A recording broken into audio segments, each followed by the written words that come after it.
మీరు హిందూ ధర్మంలోకి రావాలనుకుంటున్నారా? అవునన్నా, క్రిస్టియన్ లో ఉండి నేను అన్ని పోగొట్టుకున్నాను. దేవుణ్ణి బాగా నమ్మినాను. ఆ, నమ్మినందుకు నాకు ఏమి నెరవేరలేదు అన్న. దాని బాధ ఒక్కటి మీకు నాకు ఏం మిగలలేదు. మీరు ఎట్లా పోయారు అసలు క్రైస్తవంలోకి?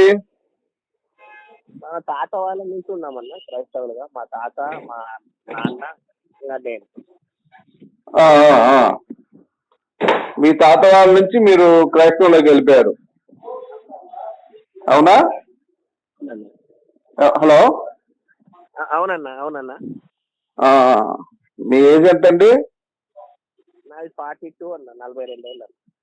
Okay, okay. మీ తాతగారు, మీ నాన్నగారు, మీరు అవునన్నా. 3 తరాలు. 3 తరాలు. ఏమైంది మీకు? ఏంటి ఇబ్బంది ఏం కలిగింది అందులో? లేదన్నా, నేను దేవుణ్ణి కోరుకుంది ఏమి చిన్నప్పటి నుంచి ఎన్ని కోరుకున్నా రాలే. మా అమ్మ ఎక్కువ దేవుడిలో ఉండేదన్న. రీసెంట్ గా మా డాడీ చనిపోయి సంవత్సరం అయిందన్న. కనీసం మా అమ్మ కూడా ఉంది, కనీసం ఆమెనన్నా బతికిస్తున్నాం అనేసి దేవుడికి బాగా ఉపవాస ప్రార్థనలు చేస్తాం. ఆమెను తీసుకోవద్దు కొన్నాళ్ళ నుంచి. కనీసం క్రిస్మస్ ఉందన్న, క్రిస్మస్ అయ్యేంత వరకు మా అమ్మకి బాగాలేకపోయినా క్రియాతీన్ అన్ని గడిపోయినాయి అన్న. నిన్ను కోరుకునే దేవుడా అడుగుడి ఇవ్వబడదు, తట్టుడి దేవుడు అని అన్న వాక్యం విశ్వాసంతో ప్రార్థన చేస్తే ఏదైనా నెరవేరుతుంది అని నేను ప్రార్థన చేస్తానన్నా. ప్రార్థన చేసిన ఒక మా డాడీ వాళ్ళ కరెక్ట్ గా క్రిస్మస్ రోజు చంపేస్తాడన్న. ఇది ఏమి ఇంత నమ్మకంతో ప్రార్థన చేస్తే ఏదైనా నెరవేరుతుంది అంటే ఆమె భయంకరంగా గుండె ఆగిపించి లోపల ఊపిరి ఆడకుండా చిత్రహింసలు పెట్టి చంపేస్తున్నాను. క్రిస్టియన్ గా దేవుని బిడ్డని నేను కోరుకున్న చిన్న కోరిక అదే కదమ్మా. అది కూడా నెరవేర్చకపోతే దేవుడు ఎందుకు అవుతాడు? చిన్నప్పటి ఏం నెరవేరలేదమ్మా. నేను కోరుకుంది ఏం ఎక్కువ కోరుకోలేదమ్మా. అమ్మ కనీసం క్రిస్మస్ రోజన్నా చేసుకొని పోతుంది అంటే చివరికి ఆఖరి కోరిక నేనే చనిపోదాము అనేసి ఒక రోజు మనోహర్ దాసున్నా ఫోన్ చేస్తే ఆయన కొద్దిగా మా మనసు శాంతపరుస్తున్నాడు అన్న. చనిపోయే ముందు ఫోన్ చేసిన చెప్పిన మాటలతో కొంచెం శాంతపరిచి ఈ రోజు వరకు బతుకున్నాను. ఏమంటే ఇక ఒకటే బాధ అన్న, ఇట్లా చేస్తే ఆయన స్వామి ఎందుకు అవుతాడు? ఆయన మన కోసం అంత రక్తం కాచి గడిపి అది ఇది అంటారు కదా. చిన్న కోరిక తీర్చలేనాడు దేవుడు ఎట్లయితాడు? చిన్న కోరిక నేను పెద్ద కోరిక ఏం అడగల. అది చూసి ఏం నెరవేర్చలేదు నాకు. క్రిస్టియన్ గా పుట్టినందుకు నాకు ఏం నెరవేర్చలే. చనిపోయే ముందు ఆయన మాటలతో నేను కొద్దిగా ప్రాణం పట్టుకొని మళ్ళీ ఈ రోజు. తమ్ముడు నీ పేరేం పేరు? నా పేరు ప్రశాంత్ అన్న. ప్రశాంత్, చావు అనేది దేనికి పరిష్కారం కాదు. అంటే జీవితంలో నేను ఒకటి చెప్తా విను. క్రైస్తవులు చచ్చిపోతారు, ముస్లింస్ చచ్చిపోతారు, హిందువులు చచ్చిపోతారు. ఎవరైనా ఏ మతం అయినా చావు అనేది అది తప్పదు. అయితే ఇక్కడ క్రైస్తవంలో ఏంటంటే మీరు అన్న వాక్యం ఏదైతే ఉందో అడగండి నేను ఇస్తాను అని చెప్పేది చేస్తానంటాం. అసలు ఆయనకే లేదు. నా దేవా నా చేయందుకు విడిచితివి అని చెప్పి ఆయన ఏడుస్తాడు. ఆయన ఏది సిలువ ఎక్కేటప్పుడు ఆయన కన్నీరు రక్తం వలె పారుతుంది. కన్నీరు రక్తంలాగా ఉంటుంది, రక్తం ఎరులై పారుద్ది. అంత భయపడతాడు ఆయన చావడానికి. ఇక్కడ అసలు లాజిక్ ఏంటంటే మన కోసం ఆయన చచ్చిపోయాడు అంటారు. అసలు ఏ విధంగా చచ్చాడు అంటే ఓకే, మీరు ఉన్నటువంటి బాధల్లో నీకు ఈ వచనం ఎందుకు చెప్తున్నానంటే మనుషుల పాపాలకి యేసు చనిపోవడానికి యేసు వ్యక్తి కూడా సంబంధం లేదు. అదేంటంటే సార్ ఇదంతా కూడా పెద్ద వ్యాపారం. అదే చేస్తారా? ఇది ఒక పెద్ద మాఫియా అన్నమాట, మాఫియా ముఠా ఇది. ఇప్పుడు నువ్వు నా దగ్గర నాకు బానిసగా ఉండాలంటే నువ్వు నా దేవుణ్ణి నమ్మితే సచ్చినట్టు నా దగ్గరికి వస్తావు నువ్వు. అవునవును, అట్లా చెప్తారు. అది పాస్టర్ చేసే పని అది. ఇప్పుడు అదే నువ్వు హిందుత్వంలో ఉన్నావు అనుకో, నువ్వు ఏ పంతుల దగ్గరికి వెళ్ళాల్సిన అవసరం లేదు, ఏ పూజ దగ్గరికి వెళ్ళాల్సిన అవసరం లేదు. నీ ఇష్టమైతే దేవుణ్ణి మొక్కుతావు, లేదంటే పనులు చేసుకుంటావు. ఈ హైందవంలో ఏముంటదంటే నువ్వు మోక్షాన్ని పొందాలంటే స్వర్గం అనేది రావాలంటే నువ్వు దేవుని మొక్కాల్సిన పనిలే. నువ్వు పాపం అనేది చేయకుండా నీ బతుకు నువ్వు బతుకుతూ వీలైనంత ఎదుటి సాయం చేస్తే చాలు. అంతేగాని నువ్వు నా దగ్గరకు వచ్చి మొక్కు, లేకపోతే నీ నరకాన్ని వేస్తా, నీ భార్యని పక్కింటోడికి అప్పగిస్తా అని యెహోవా చెప్తాడు. యెహోవా చెప్తాడన్న. అన్యులకి అప్పగిస్తారు కదా ఇజ్రాయేల్ భార్యల్ని అవునన్నా. మోషే ద్వారా నడిపించినప్పుడు. నేను పాస్టర్ని బాబు తమ్ముడు అంత ముందు. అవునన్నా. నేను యాక్చువల్గా ఎవరికి తెలియని విషయం ఇది. అవునా. నాకు నచ్చలా.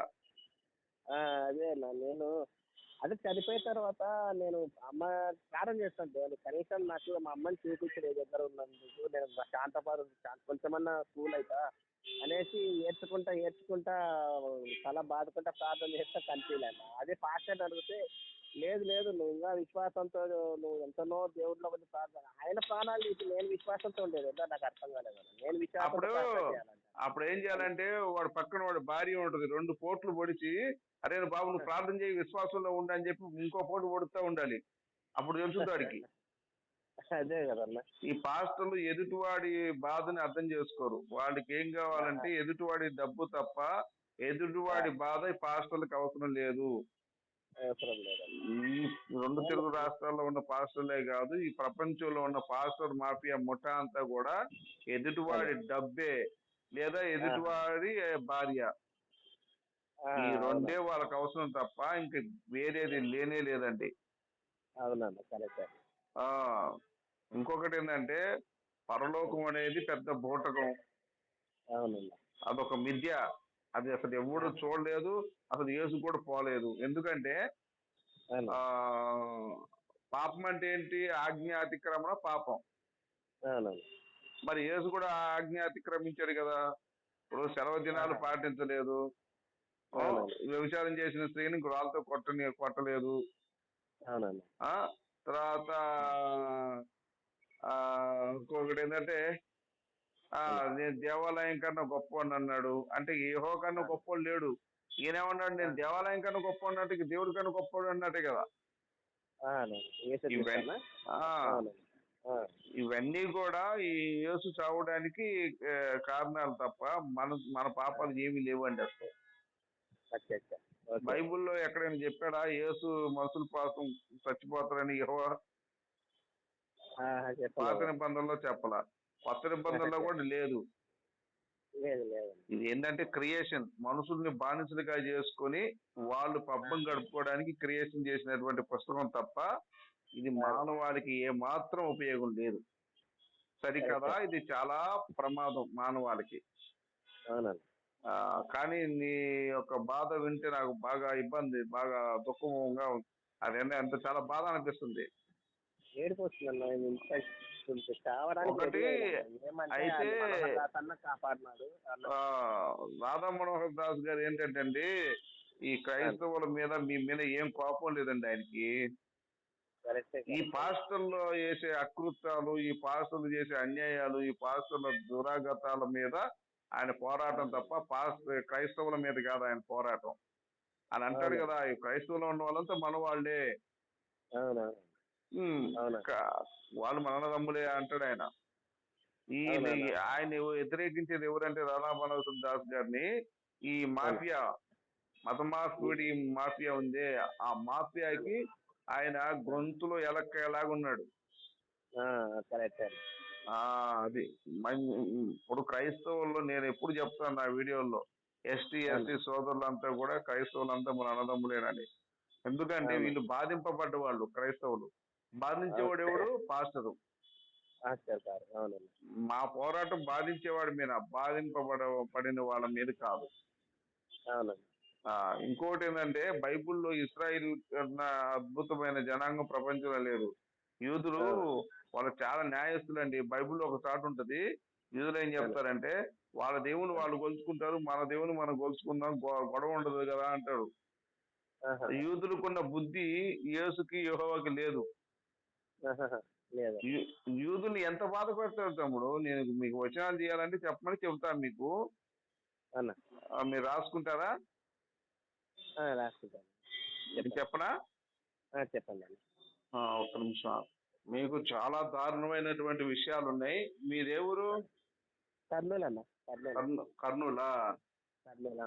ఏంటి మీకు పాస్టర్లతో ఏంటి పాస్టర్లతో గొడవ మీకు? పాస్టర్ లేదన్న, దేవుడితోనే గొడవ. దేవుడు నన్ను ఒక 3 రోజులు బతికి చంపినాను. నేను దేవుడిని భయంకరంగా నమ్మినాను. ఎట్లా నమ్మినాను అంటే నేను కూడా అంత నమ్మలే. అంత నమ్మినాక క్రిస్టియానిటీలో ఉన్న ఇదేమంటే విశ్వాసంతో చేస్తే నీకు ఏదైనా నెరవేరుతుంది. అదొక్క మాట పట్టుకుని నేను చేస్తే అది విశ్వాసము అనేది పోయింది. ప్రార్థన అనేది వినాలి. ఆయన దేవుడు ఎట్ట అవుతాడని నాకు వస్తున్నాను. విశ్వాసంతో ఉపవాస ప్రార్థనలు చేసి నేను గొప్ప విషయం కదా కన్నీళ్ళ ప్రార్థన ఉపవాస ప్రార్థన ఆయన్నే చెప్పాడు కదా బైబిల్లో. అవును. అన్ని చేసినాక ఒక 4వ రోజు సంతికి ఇస్తున్నాడు. ఏం దేవుడు కనీసం పండగ కూడా చేసుకోలేకుండా పొద్దున్నే అందరు పండగ చేసుకునే ముందు మా అమ్మ నా ముందర చెవులాగా పడుతుంది. నేను అప్పుడే చచ్చిపోయినా. ఏమంటే ఇంకా ఇప్పుడు బతుకుతున్నా. ఇంట్లో పోతే ఆమె ఎప్పుడు నేను నన్నే కలవరిస్తుంటాను. నా భార్య పిల్లలు ఉన్నారు కానీ ఆమె ప్రేమ ఇప్పటికీ తిన్నావా తాగినావా చనిపోయే ముందు కూడా నైనా ఎక్కడ పోయినావు నైనా నాకు ఆకలి అవుతుంది అంటే నాకు ఇడ్లీ కొంచెం మూట్లో ముద్ద పెట్టా దగ్గు వస్తుంది నైనా అంటే సిరప్ తాగినా. సిరప్ తాగిన గొంతు పట్టేస్తట్టు ఎవరో రాక్షసు పట్టేస్తట్టు దగ్గి దగ్గి దగ్గి గ్లాసు చల్లనీళ్ళు కాచి చల్ల నుంచి ఆ నీళ్లు కాదు అవన్నీ మట్టికి వచ్చి అనేనప్పుడే చచ్చిపోతుంది. తలకాయ బాదుకొని నష్టంగా నా దేవుడు ఇక్కడ చేస్తాను అనే చనిపోకముందు చర్చికి పోయినా. చర్చికి పోయి వేడుకున్నాను. చల్ల నీళ్ళ ప్రార్థన దేవుడా దయచేసి బతికించు ఏదు ఆల్రెడీ ప్రార్థన చేస్తాను. నువ్వేమన్నావు ప్రార్థన చేస్తే నెరవేరుతుంది. అడుగుడి ఇవ్వబడి తట్టుడి తెరవబడి అన్నావు. మరి ఏంటి అయినా నువ్వు బతికిస్తావు నమ్మకంతో నేను ఇప్పుడు హాస్పిటల్కి పోయి మా అమ్మ బతికిందన్న మాట వింటావు. నీకు సాక్ష్యంగా ఉంటాను అని చెప్పి ఆ మాట ప్రార్థన చేసి లోపల పోయే ముందే 5 నిమిషాల ముందే చంపేస్తాను. ఆయన ఎక్కడ దేవుడు అవుతాడు అని నేను నాకు వస్తున్నాను. అయితే తమ్ముడు ఆయనకే గతి లేదు. ఆయన చావే ఆయన నిలబెట్టుకోలేకపోయాడు. ఆయన పైగా ఏమంటాడు, నేను తలుచుకుంటే నా దేవుడు ఒక 1,00,000 మందిని సైన్యాన్ని పంపిస్తారు ఇప్పుడు మిమ్మల్ని చంపడానికి, కానీ నేను తలుచుకొని అంటాడు. ఎందుకు అది మింగలేక మంగళవారం. ఆయనే ఆయన రక్షించుకోలేకపోయాడు. మనల్ని రక్షిస్తాడు తమ్ముడు. అదంతా ఇదంటే ఇది ఒక వ్యాపారం. ఆ వ్యాపారంలో మనం సమిధులం అయిపోయాం. ఈ పాస్టర్ల వ్యాపారానికి ఈ పాస్టర్ల దుర్మార్గాలకి మనం సమిధులం అయ్యాం. అంతేగాని యేసు లేదు, యెహోవా లేదు, పరిశుద్ధ ఆత్మ లేదు. అంతా బోటకం అంతా కూడా. మా అమ్మ చెప్పిన మాటలు అన్ని ఎప్పుడు మర్చిపోతాను. దేవుడు అంటే ఎంత నమ్మకం ఆమెకి, ఎంత ఇది ప్రతి ఒక్కటి దేవుడు ప్రార్థన అంటే ఆమె మాటలు నేను కూడా దేవుడు నిజమైన దేవుడు అని నమ్మిన ఆమె ప్రాణాలు తీస్తాడన్న. ఏం దేవుడు అన్న మీరు ఎప్పుడైనా సరే తమ్ముడు నేను ఒక విషయం చెప్తాను. ఇబ్బంది వస్తే దేవుడు కాదు ఫస్ట్ డాక్టర్ కాడికి వెళ్ళాలి. డాక్టర్ దగ్గర ఆఖరి క్షణాలు అంటే ఆయన ఇప్పుడు చంపాలా వీడు ప్రార్థన చేస్తాడు, వీడు ప్రార్థన నెరవేరగొట్టు వీళ్ళు ఫస్ట్ వీళ్ళని చంపేసి తర్వాత వాళ్ళ ప్రార్థన అనేది నెరవేర్చడం చేయాలి అన్న నా మనసు అనిపించింది. అంటే దేవుడు ఆడి షాడిజం ఎక్కువ బాబు. అంటే అదొక షాడిజం అనమాట. యెహోవాలో చాలా షాడిజాలు ఉంటాయి. మీకు యెహోవా షాడిజం ఏంటో చెప్తా చూడు. ఎలా ఉంటదంటే హోషేయ 2వ అధ్యాయంలో ఉంటుంది. అది 1 నుంచి 5వ వచనం చూడు. వాడు ఏమంటాడంటే, మీ తల్లి పోకిరి చూపులు చూడకయు తన స్తనములకు పరపురుషులను చేసుకున్నట్లు మీరు ఆమెతో వాదించండి అంటాడు. ఏమైనా అర్థం ఉందా? ఎవడైనా చెప్తారా? స్తనములు అంటే ఏంటి? రొమ్ములు. తన రొమ్ములకి పరాయి పురుషుల్ని హత్తుకోకుండా మీరు వాదించండి అంటాడు ఆయన. ఇంత ఘోరం అన్న. ఎట్లా అంటే చెప్తారన్న దేవుడు. అలాగే కాదు. యోషయ 9వ అధ్యాయము 10 నుంచి 17లో ఉంటది. ఏమని చెప్తాడంటే, ఎఫ్రాయి వారు పిల్లల కంటే వారి గర్భఫలాన్ని నాశనం చేస్తానంటాడు. అవునా? దేవుని మాట వినకపోతే దేశం నుండి వెలిగేస్తానంటాడు. మరి అట్లనే ఉంటది. ప్రాణం అంటానా ఆయన్నే ప్రాణం చేసేకు సైతాన్ నేనే తీస్తాను అని మరి యోబు దగ్గరికి వచ్చినప్పుడు సైతాన్ ఏమంటాడు, ఆయన ప్రాణాలు ముట్టొద్దు ఏమైనా సతాయిచ్చి అంటాడు. ఈయననే ప్రాణం తీసే సైతానికి ఛాన్స్ లేదు. మరి యోబు ఆ మాట ఎందుకంటాడన్నా అది నాకు ఇప్పటికి అర్థం కాదు. అదో తిక్కల గ్రంథం తమ్ముడు. ఆమోసు 4వ అధ్యాయంలో 3 నుంచి 11లో యెహోవా ఏమంటాడు, తెగులుతో కాటుకతో మిమ్మల్ని నాశనం చేస్తానంటాడు. నేను ఎంత నాశనం చేసినా కూడా మీరు నా చుట్టూ తిరగట్లేదు ఏంటి అని బాధపడతారు మళ్ళీ. తెగులతోనూ, తర్వాత ఏమంటారు అది ఈగలతోనూ, తర్వాత ఒక పాములతోనూ అన్నిటితో కనిపించి చంపేస్తారు. అంత నాశనం చేసినా కూడా మీరు నా చుట్టూ తిరగట్లేదు అంటారు. ఇదేం శాడిజం? ఇది శాడిజం కదా కాదు తమ్ముడు. మనం ఒక పిల్లోడిని కొడితే వాడు దగ్గరికి వస్తాడా? లేదు నాన్న బుజ్జి కన్నా అని బుద్ధి చెప్తే దగ్గరికి వస్తాడా?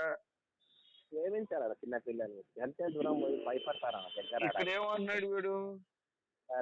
ఆమోసు 4వ అధ్యాయంలో 3 నుంచి 11 చదువు ఎప్పుడైనా కావాలంటే రికార్డ్ చేసుకో ఇవన్నీ. నేను తెగులుతోను, పాములతోను, ఏంటి కాటుకతోను ఎంత నాశనం చేసినా మీరు నన్ను నా చుట్టూ తిరగట్లేదు ఏంటి అంటాడు. ఇది శారీరకం కాక ఏమంటారు దీన్ని? క్రూరత్వం అన్నది. క్రూరత్వం, క్రూరుడు.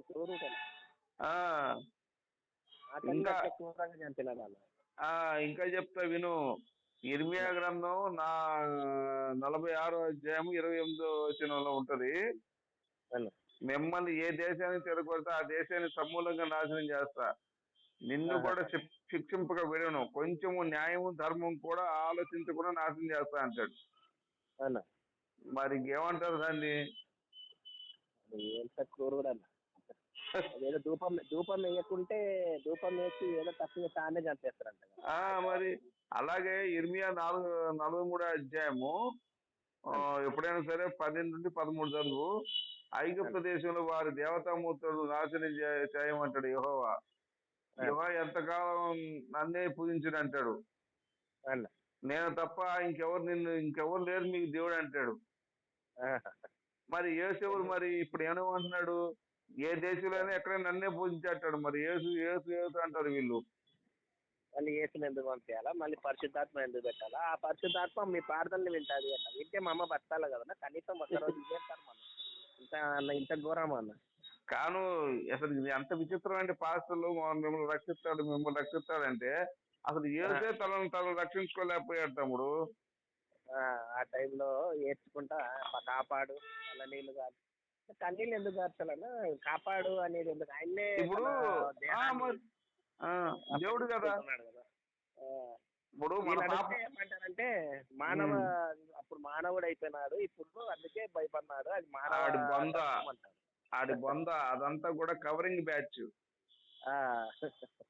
బ్యాచ్ అనమాట. ఇప్పుడు మెంగలేక మంగళవారం, దెంగలేక మంగళవారం అంటారు దాన్ని. అసలు ఇశ్రాయేలు విషయం చెప్తా విను తమ్ముడు, నీకు ఎప్పుడైనా ఉపయోగపడుతుంది. విలాప వాక్యములు 2వ అధ్యాయము 20 నుంచి 22. జనులు తాకని పెంచవలసిన పసిపిల్లలను తామే భుజించుడు తగున యవ్వనస్తులు వృద్ధులు నేడపడి ఉన్నారు. నా కన్యలు నా యవ్వనస్తులు ఖడ్గం చేత కూలిరి. నీ ఉగ్రత దినమున నీవు వారిని హతము చేతివి, దయతలతగా వారిని వధించితివి అంటాడు ఇశ్రాయేలు. అసలు ఇదేంద్ర బాబు, నువ్వేం సాధిస్తువి? ఇంతమంది చచ్చిపోయినా కూడా నువ్వు దయలేదేంది నీకు మా మీద అని చెప్పి సొంత జనమే అతన్ని ఇంత బాధపడతారు. ఇక మనం ఎంత తమ్ముడు వాడికి? కరెక్ట్ అందుకే అన్న ఎదురు తిరగాలని ఉన్నా. ఎందుకంటే క్రైస్తవ దీంట్లో నమ్మకం, విశ్వాసం అంటారు కదా, దాన్ని నాకు దెబ్బ కొట్టాడు. నా విశ్వాసమే స్వస్థపరచును అనేది దెబ్బ కొట్టాడు. విశ్వాసులకందరికీ నేను గుణపాఠం కావాలన్నా. నేను మారిపోయి వీళ్ళకందరూ బుద్ధి చెప్దామని ఉన్నాను. ఖచ్చితంగా తమ్ముడు, నువ్వు ఈ పాస్టర్లందరికి బుద్ధి చెప్పు, లేదంటే వాళ్ళ నెంబర్లన్నీ స్వీకరించి నాకు వాట్సాప్ పెట్టు. నేను వాళ్ళ బండారాన్ని బయట పెడతా, మన యూట్యూబ్ లో పెడదాం. నాది యాక్టర్ రాజు హిందూ సేన అని ఒక యూట్యూబ్ ఉంది. వాళ్ళ బొత్తుకంతా కూడా బయటపడుద్ది. అంతకన్నా ఏసైనా బయట పెట్టాలన్న. ఈయన చేసే దుర్మార్గం, ప్రార్థన, విశ్వాసము మొత్తం బూటకం అని చెప్పాలి. పెద్ద బూటకం తమ్ముడు. అసలు బాధ పెట్టినాడు. ఈ విలాప వాక్యములు తమ్ముడు 3వ అధ్యాయం చూడు ఎప్పుడైనా. అక్కడ ఏమంటారు? ఇశ్రాయేల్ చూడు ఎంత బాధ ఉంటుందో వాళ్ళది. అవునన్నా. వాళ్ళ యెహోవా ఆకలి ఉగ్రతను ఎవడునూ తప్పించుకోలేకపోయాను. నేను ఆయన ఆగ్రహము చేత బాధ అనుభవించిన నరుడను. ఆయన నా మాంసమును నా నరములను క్షీణింపజేయుచున్నాడు. ఆయన నా ఎముకలు విరగగొట్టుచున్నాడు. నేను ఎంత బతిమాలి మొరపెట్టుకున్నాను, ఆయన వినకుండా చెవులు మోసుకుని ఉన్నాడు అంటారు. అవునా. ఇంకా చూడు తమ్ముడు, ఈ సొంత జనాంగాన్ని అంత నాశనం చేస్తే మనం ఎంత తమ్ముడు వాడికి, యెహోవా అనేవాడికి. కరెక్ట్. ఏమంటారు, ఇది శాడిస్ట్ అంటారా, దేవుడు అంటారు దీన్ని? క్రూరుడు శాడిస్ట్ అన్న. క్రూరుడు అన్న, ఇంత క్రూరత్వం తమ్ముడు, ఇంతకన్నా క్రూరుడు ప్రపంచంలో ఎవడు లేడు. కానీ వీనే దేవుడు అంటారు. ఇది పరిశుద్ధ గ్రంథం అంటారు. మరి పరిశుద్ధం అంటే అన్న చెప్పు చెప్పు చెప్పు. వాళ్ళ ఇంట్లో వాళ్ళ పెద్ద వాళ్ళ అమ్మ ప్రేమ చూస్తుందమ్మ ఇట్లా పోతే అప్పుడు తెలుస్తుందన్న. వాళ్ళకి మళ్ళీ చూస్తాడు. వాళ్ళకి పచ్చిపోతే పోనీలు ఆడుకునేటోళ్ళన్నా ఉండాలా పాస్టర్లు, లేదంటే ఈ దశమ భాగం వస్తుంటది కదా, ఇది వస్తుంది కదా, ఈ క్రిస్టియానిటీ బాగా అంటే ఎవరిని బాగా సంపాదిస్తే వాళ్ళని హై రేంజ్ లో పెడతాడు. అదేం దేవుడు అన్న, ఆయన ఎవరప్ప, ఆయన పాస్టర్ కదన్నా, కల్వరి గాడు, వాడు సతీష్ గాడు. వాడి మీద చాలా వీడియోలు పెట్టాను నేను. అయితే వాడొక వేస్ట్ గాడు తమ్ముడు. వాడు కలవరి సతీష్ అనేవాడు మన జబ్బులు వచ్చినామో ప్రార్థన చేస్తానంటాడు. వాడికి వాళ్ళ కుటుంబాల్లో ఎవడికి జబ్బులు వచ్చినా డాక్టర్ దగ్గరికి వెళ్తాడు. వాడు కార్పొరేట్ హాస్పిటల్ పోయి వైద్యం చేసుకుంటాడు. నాకు విచిత్రం ఏంటంటే, ఈ గవర్నమెంట్ గాని, ఈ పోలీసులు గాని, చట్టం గాని సుమోటగా కేసు తీసుకొని ఇలాంటి పాస్టర్లని ఎందుకు శిక్షించరు? ఒక పాస్టరే కాదు తమ్ముడు, అన్యాయం చేసిన వాళ్ళని ఎవరినైనా శిక్షించవచ్చు. అది పూజారులు కావచ్చు, ఇమాములు కావచ్చు, పాస్టర్లు కావచ్చు. దేవుడి పేరిట దోచుకునే వాళ్ళని, దేవుడి పేరిట జనాల్ని బాధించే వాళ్ళని ఖచ్చితంగా శిక్షించాలి, సుమోటోగా కేసు తీసుకొని. ఎందుకంటే వాళ్ళ మీద కేసు మనలాంటి వాళ్ళు పెట్టలేం. పెడితే మన మీద ఎంత రివర్స్ అవుతుందో తెలుసు మనకి. కాబట్టి ఏంటంటే సుమోటోగా కేసు తీసుకొని ఈ కల్వరి సతీష్ గారిని, ఈడు ప్రవీణ్ పగడాల అనేవాడిని, ఈ బెల్లంపల్లి ప్రవీణ్ అనేవాడిని, ఈ అమ్మతేజ అనేవాడిని, ఈ విజయ్ ప్రసాద్ రెడ్డి అనేవాడిని, ఈ రంజిత్ ఓపిరి అనేవాడిని, ఈ తర్వాత ఈడుంటాడు, ఈడు ఒకడు జయశాలి అంటాడు, వాడు ఎవడాడు, ప్రసన్న బాబు వాళ్ళ డాడీ జాన్పాల్ గాడు. వాడు ఉత్సా యాక్టర్ అని చెప్పు, ఉత్సాహపడితే వాడికి. వీళ్ళందరినీ వేసుకున్నా నేను, దరు వేసిన వీళ్ళందరికీ. వీళ్ళందరినీ తీసుకెళ్లి జైల్లో వేయాలి తమ్ముడు.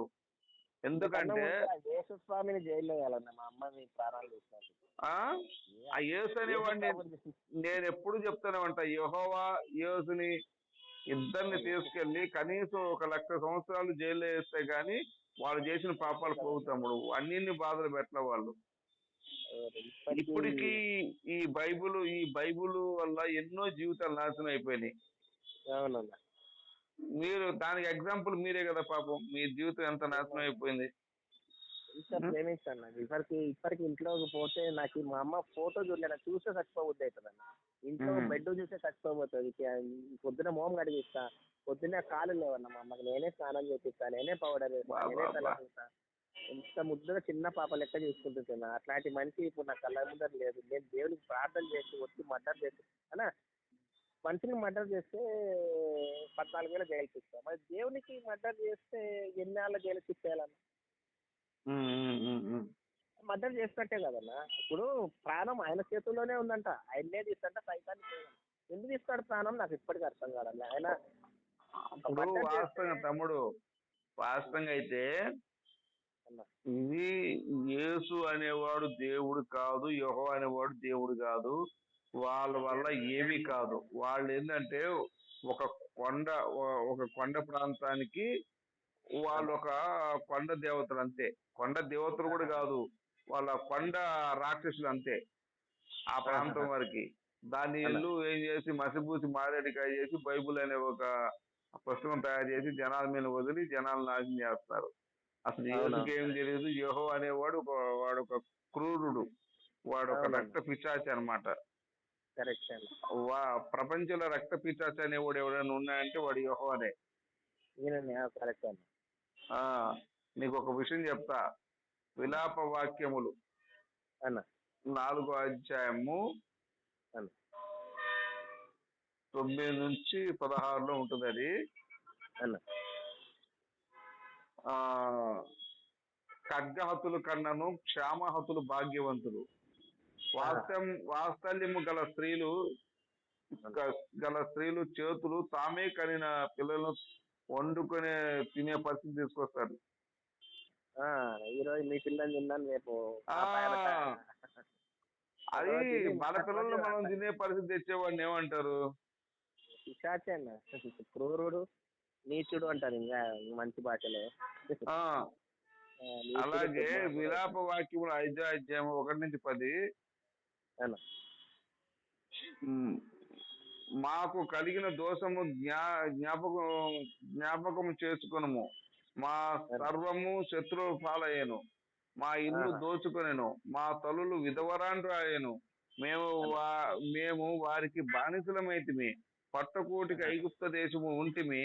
మా తండ్రులు పాపం చేస్తే మేము శిక్ష అనుభవిస్తున్నాము. ఇంతకన్నా దారుణం చూసావా? పట్టకోటికి అసలు వాస్తవంగా ఈ ఇశ్రాయేలుని ఐగుప్త దేశానికి అప్పగించిందనే యెహోవానే అప్పగించింది. ఎందుకు? వీడిని కొలవలేదని ఆ రోజుల్లో వాళ్ళ పితరులు, ఇశ్రాయేలు పితరులు, యూదులు యెహోవాని లెక్క చేయలేదని చెప్పి ఐగుప్త దేశంలో అప్పచెప్పి, అరే వీళ్ళని ఏ రోజు ఆ రాజు చెబుతారు, అరే బాబు వీళ్ళని నాశనం చేయని చెప్పి యెహోవా చెప్తాడు. వాడు నాశనం చేస్తా కూర్చుంటాడు. అయినా గాని అక్కడ కొంత బాగానే ఉంటాడు, తిండి పెట్టేవాడు వాడు ఐగుప్త దేశం రాజు. కానీ యెహోవా అనేవాడు అది కూడా పెట్టాడు, పెద్ద మూర్ఖపు నా కొడుకుడు. ఏమన్నా అన్నం అడిగితే పావుతో కనిపించేవాడు యెహోవా. కరెక్ట్. అప్పుడు ఏదో పైనుంచి ఏదో మన్నా సంథింగ్ వస్తే పక్షులు తలకాయ ఇచ్చుకొని తిన్నారని చెప్పేసి నోట్లోకి పోకముందే వాళ్ళని చంపేస్తారు. ఆకలితో వాళ్ళు కోసుకొని తినాలనుకుంటే వద్దులే అని తల ఇచ్చి తింటారా అని అనుకుంటారన్న. ఆకలి ఉన్న వాళ్ళకి ఇట్లా చేస్తే అందుకే నేను ఇవన్నీ చూస్తున్నాను. నేను ఈ విశ్వాసం ఉంటారు కదా, అది లేదు అని ఇట్లాంటి ఉంటారు కదా పనికి మాలను, వాళ్ళకి చెప్దామని. మా బంధువులలో నువ్వు కరెక్ట్గా ఉండు, నువ్వు కరెక్ట్గా ఒక 10 రోజులు 20 రోజులు 30 రోజులు ఉపవాసం ఉంటే అప్పుడు ఆయన కనికరించి మా అమ్మని చూపిస్తాడంట. అంత దేవుణ్ణి అంటాను నేను. ఎవరిని అంటాను? నువ్వెంత ఒక చీమవి దేవుని దగ్గర. ఆయన ఇష్టం, ఆయన ఇచ్చినాడు, ఆయన తీసుకున్నాడు. ఒక కుమ్మారంట, ఆయన చేస్తాడు, పగలు కొడతాడంట. అదే ఇది సింపుల్ చెప్తారు చెత్త నా కొడుకులు. అదే వీడి పిల్లము వీడి పిల్లలు చచ్చిపోతే వాడికి అర్థమైద్ది. ఇది ఒక సింపుల్. కొండకి మనిషికి సంబంధం ఉందంటే అర్థం పద్ధతి ఉందా? దొంగ నా కొడుకులు అనకూడదు. కానీ ఈ పాస్టర్లు ఏ చెప్పుతో కొడితే నా కొడుకులు పాపాలు పోతాయా వీళ్ళకి? కొండ మట్టితో పోలుస్తారా? మా ఇంట్లో మా అమ్మ చనిపోయింది, మా చిన్నమ్మ వచ్చి తలకాయ తింటుంటా రోజు గురించి చెప్పుకుంటా. వాళ్ళ ఇంట్లో ఎవరు పోలేదన్నా. వాళ్ళ భర్త ఉన్నాడు, పిల్లలు ఉన్నారు, ఎంజాయ్. నా దగ్గరకు వచ్చి వాక్యాలు చెప్తుంది. దేవుని దగ్గర మనం ఎంత చీమలము అనుకుంటే ఎంతసేపు ఆయన అడగకూడదు, అసలు నువ్వు ప్రశ్నించకూడదు. అట్లా అదే బానిసత్వం అనమాట. దేవుడికి బానిస అయిపోవాలి. దేవుడికి బానిస అవ్వటం అంటే పాస్టర్లు బానిస అవటమే. మనం నేనేమడిగినా అన్న, మా అమ్మ ప్రాణాలు ఇంత నీచంగా తీయాలి. పొద్దున అందరికి విశ్వాసం చెప్తే మా అమ్మ నైనా నాకు చీరలు తెచ్చింటున్నాను, కొంచెం చీర పని మనిషిని పంపించినైనా నేను చీర కట్టుకోవాలా అంట. ఇవన్నీ మర్చిపోతున్నాను. అంటే నేను కూడా చనిపోవాలి ఇవన్నీ మట్టి చేసుకొని. ఏం వద్దు తమ్ముడు, నువ్వు ప్రశాంతంగా ఉండు. నువ్వు శివయ్య నమ్ముకో, వెంకటేశ్వర స్వామిని నమ్ముకో. ఆపద మొక్కులు వాడు వెంకటేశ్వర స్వామి, శివయ్య, నీకు ఇబ్బంది లేదు. నువ్వు గర్వాపి ప్రభు, నా మాటిను. ఈ మూర్ఖులందరికీ నువ్వు యుద్ధం చెయ్యి. నీ వెనక మేము ఉన్నాం, ఓకేనా? మీకు ఇంకో విషయం చెప్తాను. న్యాయాధిపతులు 1వ అధ్యాయం 4 నుంచి 9లో ఉంటది. కానానీయులను యూదా వారికి యెహోవా అప్పగిస్తే 10,000 మందిని చంపేస్తారు వాళ్ళు. వాళ్ళ మనుషులు యోహాను అప్పగిస్తాడు. కానానీయుల్ని పెరిజీయులకి అప్పగిస్తాడు. అట్లా అప్పగిస్తారన్న తన మనుషులు. మరి అదే కదా, ఆడే శాడిస్ట్ అంటే అదే కదా. అదే శాడిస్ట్. మళ్ళీ ఇప్పుడు ఊరికే ఈయన పేరు చూపించి నేను మీ కరుణామయుణ్ణి అది ఇదని చెప్తాడు. మళ్ళీ పరిశుద్ధాత్మ ఎప్పుడు కనిపించాలి, పరిశుద్ధాత్మ కనిపించాలి కదా, ఏడ కనిపించలే నాకు ఇంతవరకు. ఏముండదు పరిశుద్ధాత్మ అనేది పెద్ద బూటకం తమ్ముడు. అదే న్యాయాధిపతులు 3వ అధ్యాయము 28 నుంచి 30 చూడు. మోయేబీలను ఇశ్రాయేలు చేతికి అప్పగించిన తర్వాత యెహోవా అప్పగిస్తాడు. 10,000 మందిని చంపేస్తారు ఇశ్రాయేలీలు.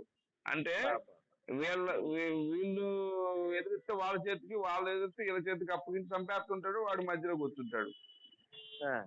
మీకు అదే న్యాయాధిపతులు 13వ అధ్యాయంలో 1 నుంచి 2లో చూడు. యెహోవాను ఎదిరిస్తే 40 సంవత్సరాలు ఫిలిష్తీయుల చేతికి బానిసలుగా అప్పగిచ్చేస్తాడు యెహోవా.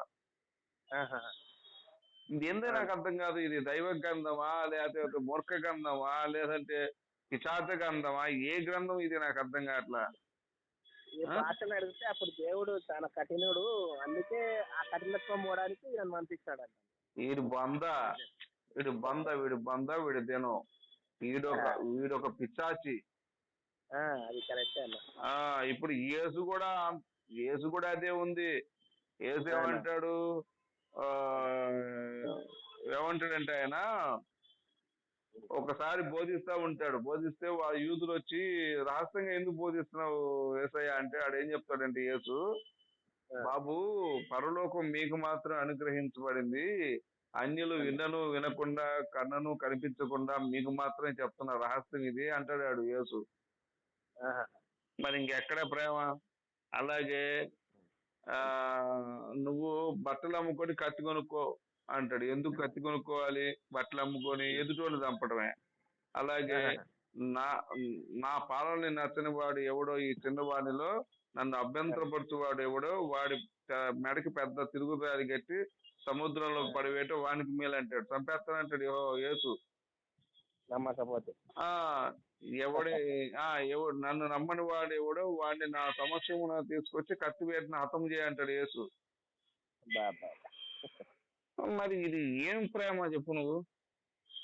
ఏం లేదు నా ప్రేమ. ఇంత బెస్ట్ ఎగ్జాంపుల్ ప్రేమతో ప్రార్థన విశ్వాసంతో చేసినోనికే గతి లేదన్నా. నేను మా అమ్మ చనిపోక ముందు కనీసము ఇప్పుడు గొర్రెపిల్ల తప్పిపోతున్నాను, గొర్రెపిల్ల తప్పిపోతున్నాను, ఒక్క గొర్రెపిల్ల తప్పిపోకూడదంట. నన్ను ఎందుకు తప్పించినాడు? దమ్ముంటే నన్ను మళ్ళీ మార్చమను, క్రిస్టియానిటీకి రమ్మను. ఆయన మొగోడే ఛాలెంజ్ చేస్తున్నాడు. నీ ఛాలెంజ్ కి పారిపోతాడు ఇద్దరు పారిపోతాడు. అంతే కదా, చనిపోయినా మా అమ్మని తీసుకురాలే, అన్యాయంగా అంటున్నాడు. ఇప్పుడు నన్ను క్రిస్టియన్ గా మార్చమను, దమ్ముంటే నన్ను మళ్ళీ తన దగ్గర రప్పించుకోవడం. గొర్రెపిల్లగా తప్పిపోతున్నా కదా, ఏ గొర్రెపిల్ల తప్పిపోదంట. ఈ గొర్రెపిల్లని పక్కన పై వండుకోండి అని పక్కన ఇచ్చినట్లు చేస్తున్నాడు. కానీ ఆయన గొర్రెపిల్ల ప్రతి ఒక్కటి నా దగ్గరికే రావాలా, నేను ఒక్కటి ఉన్న పొదలో తప్పిపోతే తీసుకొని వచ్చినాడంటే ఇప్పుడు నేను తప్పిపోతున్నా, ఎందుకు దమ్ము లేదా? తీసుకురాలేదా నన్ను? తమ్ముడు యేసు ఎందుకు వచ్చాడంటే యెహోవా కొంతమంది తినగా కొంతమంది తప్పించుకొని పారిపోతారు కదా, వాళ్ళను కూడా పట్టించి యెహోవా బలి చేయడానికి వచ్చినోడే యేసు. అది అంత మించి అన్న. అది పాపం ఆయన కంచె కడుతుంటే కంచె వద్దు నరకానికి పోతే చాలా మంది ఉన్నారంట. పోకుండా స్వర్గానికి రావాలంటారు కానీ బైబిల్లో నరకానికి పోయేటోళ్ళు చాలా మంది ఉంటారు, అందుకే కంచె కట్టవద్దు అంట. అంటే అంత నమ్మకం ఉంది నరకానికి పోయి. నాకు అర్థమే కాలండి ఇది ఏందో, ఇది ఎందుకు నరకానికి పోవాలని కోరుకుంటున్నాడో నాకు అర్థం కాలేదు.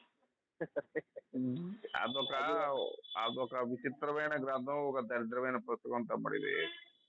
మీకు ద్వితోపదేశకాండం 27వ అధ్యాయము 20 నుంచి 25 ఎప్పుడైనా తన తండ్రి భార్యని తెరిచినా తన చెల్లిని తెరిచినా ఆమె అనాలంట.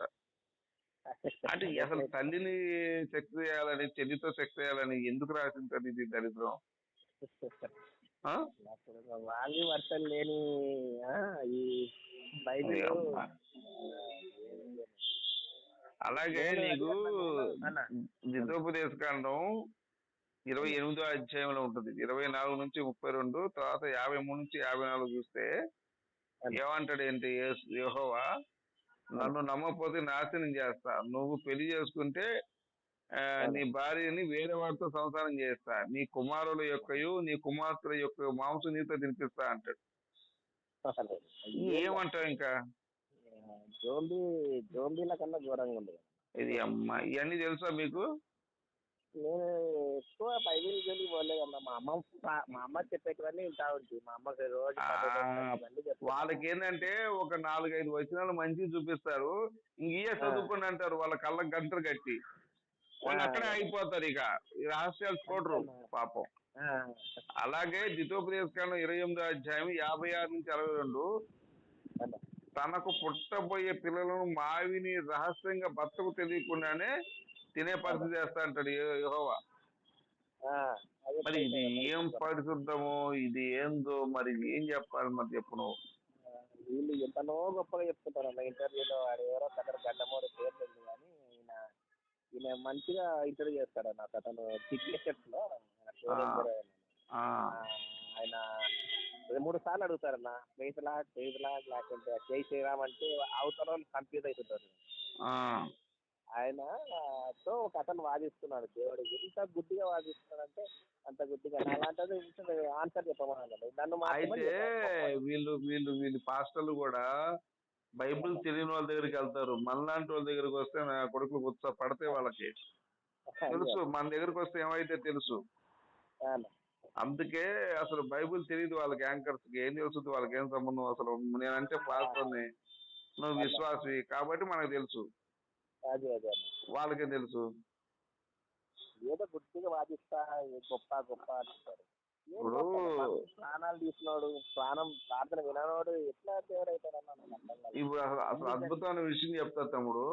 ద్వితోపదేశకాండం 28వ అధ్యాయము 62 నుంచి 64 చదువుపోయినా, మీకు మేలు చేసేటప్పుడు ఎంత సంతోషిస్తానో మిమ్మల్ని నాశనం చేసేటప్పుడు కూడా అంతే సంతోషిస్తాను అంటాడు. ఉందన్నా నిజంగా ఆశ్చర్యంగా ఉంది. బైబిల్ అంత ఉందన్నా వాక్యం, నేను బైబిల్ నాకు అంత ఎక్కువ చదవట్లేదన్నా. ఉంది. ద్వితోపదేశకాండం 28వ అధ్యాయము 62 నుంచి 64లో చూడు, మీకు మేలు చేసేటప్పుడు ఎంత సంతోషిస్తానో మిమ్మల్ని నాశనం చేసేటప్పుడు అంతే సంతోషిస్తాను అంటాడు ఆయన. ఆయన ఉంటే నేను పరలోకం ఉన్న పోనాను నరకానికే పోతాను. అలాగే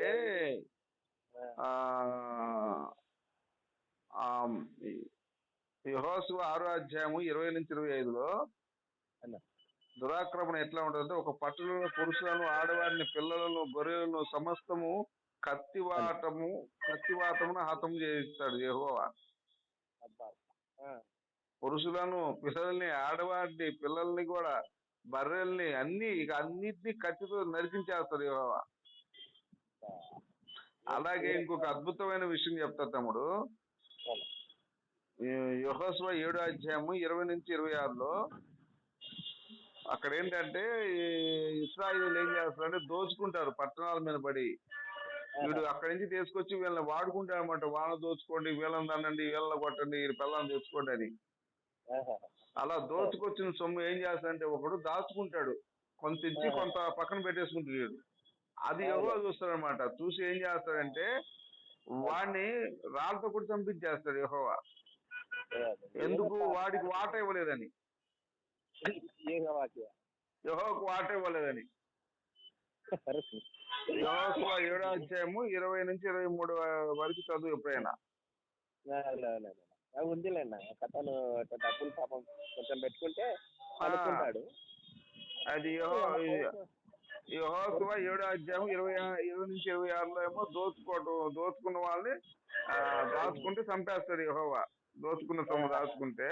అలాగే యెహోషువ 7వ అధ్యాయం 20 నుంచి 23లో హవాయి వారిని హతం చేసి ఇశ్రాయేల్ పురుషులను దోచుకుంటారు. ఇశ్రాయేలీలు హవాయి వారిని హతం చేస్తారు, అందరిని దోచుకెళ్తుంటారు. దోచుకోవటం, వీడికి వాటా ఇవ్వటం. ఆడపిల్లలు కూడా వాటా తీసుకుంటారు కదా యెహోవా. 32 మందిని కన్యల్ని వాటా తీసుకుంటాడు, తెలీదా? కాదు తమ్ముడు, అసలు యెహోవా వాడి ఆలోచన ఏంటి? ఐగుప్తు దేశంలో బానిసలుగా ఉన్నారు. ఆ బానిసలుగా ఉన్న విడిపించుకోవడానికే కదా వీడు వచ్చింది. విడిపించుకొని కానాను దేశం తీసుకెళ్తే అయిపోయేది కదా వీళ్ళందరినీ. మధ్యలో అందరిని చంపడం ఎందుకు? వీడు అందరిని తీసుకెళ్లి దోచుకోమంటం ఎందుకు? ఏంది తమ్ముడు ఇది దరిద్రం? ఆ? ఎట్లా వీళ్ళని ఎట్లా చదివి ఎట్లా కరెక్ట్ అంటారో నాకు అర్థం కాలేదు.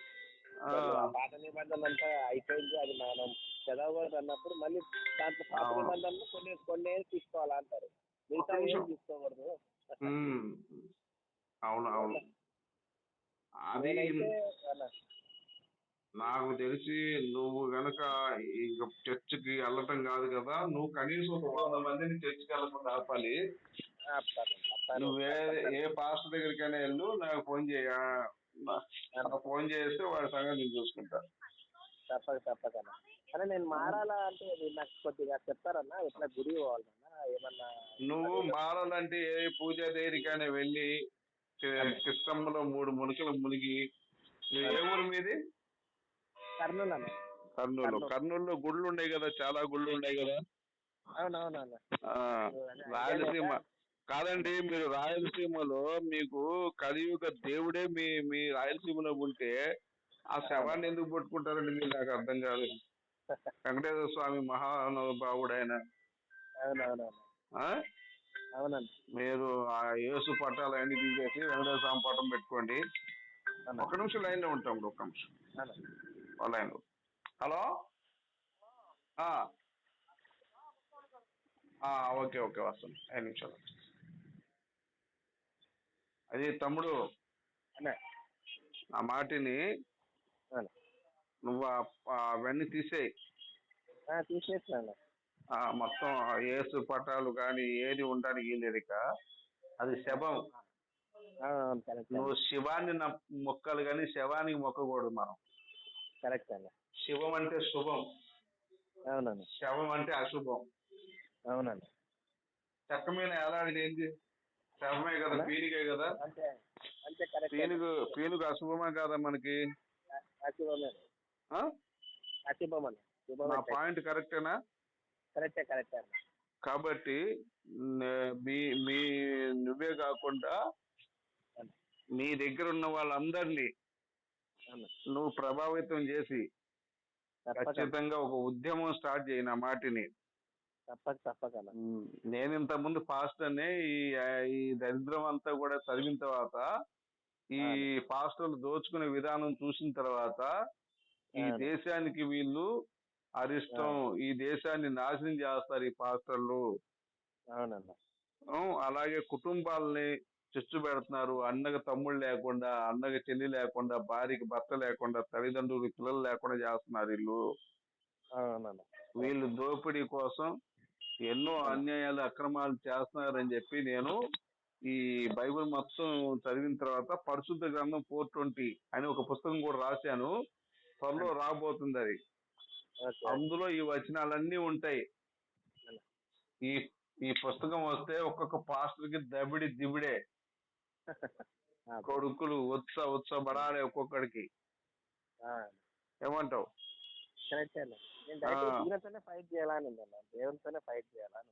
ఖచ్చితంగా నువ్వు దేవుడితో ఫైట్ చేయి తమ్ముడు.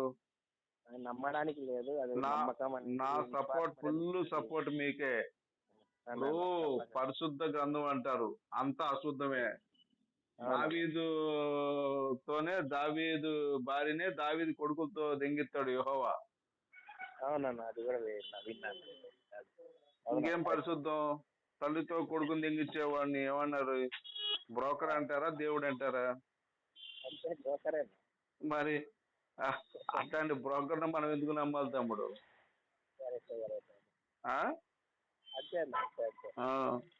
మీ వీధిలో నేను మారేటప్పుడు అంత మొత్తం జరుగుతుంది. వీడియో తీసి పెట్టాలన్నా యూట్యూబ్ లో. నేను ఖచ్చితంగా నువ్వు మారి శుభ్రంగా గంగలో స్నానం చేయి. ఇప్పుడు పుష్కరాలు 144 సంవత్సరాలకు ఒకసారి వస్తుంది ఇది. గంగలో మునుగు శుభ్రంగా, మంచి ముహూర్తం ఇది.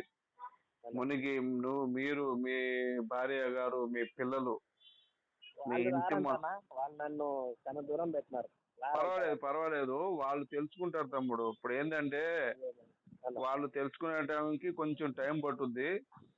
వీళ్ళు ఏంటంటే ఇక వాళ్ళ మైండ్లో కూర్చోబెడతారు. నువ్వు గనక మళ్ళీ మారిపోతే నీ పిల్లలు నాశనం అయిపోతారు, నీ కొంప నాశనం అయిపోయింది, నీకు ఏదో ఒకటి జరుగుద్దని బెదిరిస్తారు వీళ్ళు. దూరం పెట్టాను మాట్లాడడంలే నాతో. ఆ? దూరం పెట్టినారు నన్ను. చూసావా, యేసు అనేవాడు నీ కుటుంబాన్ని ఎంత నాశనం చేశాడో, నీ భార్య బిడ్డల్ని దూరం చేశాడు, నీ తల్లిని మీ తల్లి గారిని చంపేశాడు. అసలు ఆ విషయం సరే, చావు పుట్టక అనేది సరే ఎవరైనా చచ్చిపోతారులే కానీ, హిందువులు చచ్చిపోతారు, ముస్లింలు చచ్చిపోతారు, క్రైస్తవులు చచ్చిపోతారు, జైనులు చచ్చిపోతారు, బుద్ధులు చచ్చిపోతారు. ఆ చావుని ఆపలేము. కానీ మీ ఇల్లు నాశనం అవటానికి ఈ క్రైస్తవ మత మార్పిడి మాఫియానే కారణం. ఓకేనా? అవునా కదా? అవును, కరెక్ట్. పడుతున్నాను ఇంత బాధ ఎవరికి వేరే వాడికి కూడా రాకూడదు అంట ఇదిలో ఉన్నాను. ఇంత బాధపడుతున్నాను. ఈ బాధ ఎవరికి రాకూడదంటే నువ్వు చేయాల్సిన పని ఏంటి? ఆ బైబుల్లో ఉన్నటువంటి దరిద్రాన్ని మొత్తం మీరు ప్రజలకు చెప్పండి. మీరంతా రికార్డ్ చేశాను నేను, ఇదంతా కూడా ఒక వీడియో రూపంలో చేపిస్తా. చేపించి నీకు పెడతాను. దాన్ని ఏం చేస్తావు అంటే అందరికి షేర్ చేయి. ఇంత దరిద్రం ఉంది ఇందులో, నేను మారుతున్నాను, హిందూ మతంలోకి వస్తున్నా, సనాతన ధర్మంలోకి నేను వస్తున్నాను, మీరందరూ కూడా రండి అని చెప్పేసి ఒక పిలుపు నీవు. ఏ పాస్ట్ అయినా సరే తమ్ముడు, ఎనీ టైం ఎనీ సెంటర్, నేనైతే రెడీ వాళ్ళతో మాట్లాడడానికి, వాళ్ళని ఓడించడానికి, మన ధర్మాన్ని నిలబెట్టడానికి, మన ప్రజల్ని కాపాడడానికి. ఈ మత మార్పియా నుండి ప్రజలను రక్షించడానికే మేము మా టయాన్ని వెచ్చించి, మా డబ్బుని వెచ్చించి ఉన్నాం మేము. ఓకేనా? అందుకే బట్టి ఉన్నా అనిపిస్తుంది. ఎందుకంటే ఏ పాస్టర్కి ఫోన్ చేసి నాకు ఇంత మనసు బాగాలేదు, మా అమ్మ నాకు చనిపోయింది, నా బాధ పడుతుంది, నాకు ఎవరికి ఫోన్ చేసి ఫోన్ ఎత్తలేదన్నా, మెసేజ్ కూడా పెట్టినా. లాస్ట్కి రాధా మనోహర్ దాసన్న మీ అమ్మ మీద నా ప్రేమ, నువ్వు ఇట్లా పోవద్దు, చనిపోవద్దు అని ఆయన నా మనసు శాంతపరిచినాడు. ఇప్పుడు బతికిన దానికి కారణం రాధా మనోహర్ దాసన్ననే. నేను ఇప్పుడు బతుకున్నానంటే. చూసావా తమ్ముడు, ఎవరు కరెక్ట్ అనేది నీకు అర్థమైందా? వాళ్ళకి కావాల్సింది నీ డబ్బే తమ్ముడు. పాస్టులు ఎందుకు స్విచ్ ఆఫ్ చేశారు వాళ్ళు ఎంత ఎదవలో తెలుస్తుందిగా నీకు ఇప్పుడు. ఎంత ఎదవలో అర్థమైంది కదా పాస్టర్ అనేవాడు. వాడికి కావాల్సింది డబ్బు మాత్రమే, అంతేగాని ఇంకా వేరే ఏమీ లేదు తమ్ముడు. ఇతనన్నా ఈ దేవుడు కనీసం ఇప్పుడు బాధపడి ఆత్మహత్య చేసుకుంటున్నాడు, చనిపోతున్నాడంటే కనీసము మీ అమ్మ నా దగ్గరనే ఉందిలే, బాధపడవద్దు అని శాంతపరిచే నా కొడుకు అయితే దేవుడు అనేటోడు అది శాంతపరుస్తారు. కానీ చనిపోవడానికి నన్ను ప్రేరేపించిన దేవుడు అవును, చనిపోతున్నాడు ఒక మనిషి. తమ్ముడు నేను ఒకటే చెప్తున్నా, మీరు శివాన్ని నమ్ముకోండి, శవాన్ని పక్కన పెట్టండి. ఎందుకంటే ఈ బైబుల్ వల్ల చాలా జీవితాలు నాశనం అయిపోతున్నాయి తమ్ముడు. అడుక్కునే వాళ్ళ దగ్గర కూడా దశం భాగం దెబ్బ తింటున్నారు తమ్ముడు, ఈ పాస్టర్ దరిద్ర మొండా కొడుకులు. అలాగే వ్యభిచారం చేసే స్త్రీని తన ఒళ్ళు అమ్ముకునే వాళ్ళని కూడా మోసం చేసి డబ్బులు దొప్పుతున్నారు వీళ్ళు. వీళ్ళ వల్ల ఎవ్వరికి మనశ్శాంతం లేదు. అన్నదమ్ములు విడిపోతున్నారు, భార్య భర్తలు విడిపోతున్నారు. ఇప్పుడు మీరు కూడా విడిపోయారు కదా. మనకేం సంబంధం తమ్ముడు? అక్కడెక్కడో ఎవడో ఒకడు దగులు బాజీగాడు చాతగానోడు చచ్చిపోతే మనకేం సంబంధం? అసలు ఎవడో ఎక్కడో చచ్చిపోతాడు, మనకేం పని? మన ఇంట్లో మనం ఎందుకు ఇబ్బంది పెట్టుకోవాలా? ఇప్పుడు రైలు కింద ఎవడో చచ్చిపోతాడు, మన కోసం చచ్చిపోయినట్టేనా?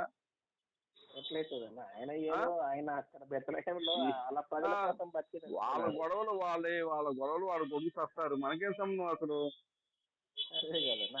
ఇప్పుడు విచిత్రం అన్నమాట. ఎక్కడో ఏదో సంఘటన జరిగితే మీ ఇంటికి సంబంధం ఏందంటాను నేను. మీరెందుకు విడిపోవాలి? మీకు మనశ్శాంతి లేకుండా ఎందుకు ఉండాలి?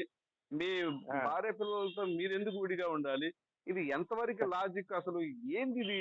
అసలు ఎంతవరకు కరెక్ట్ ఇది?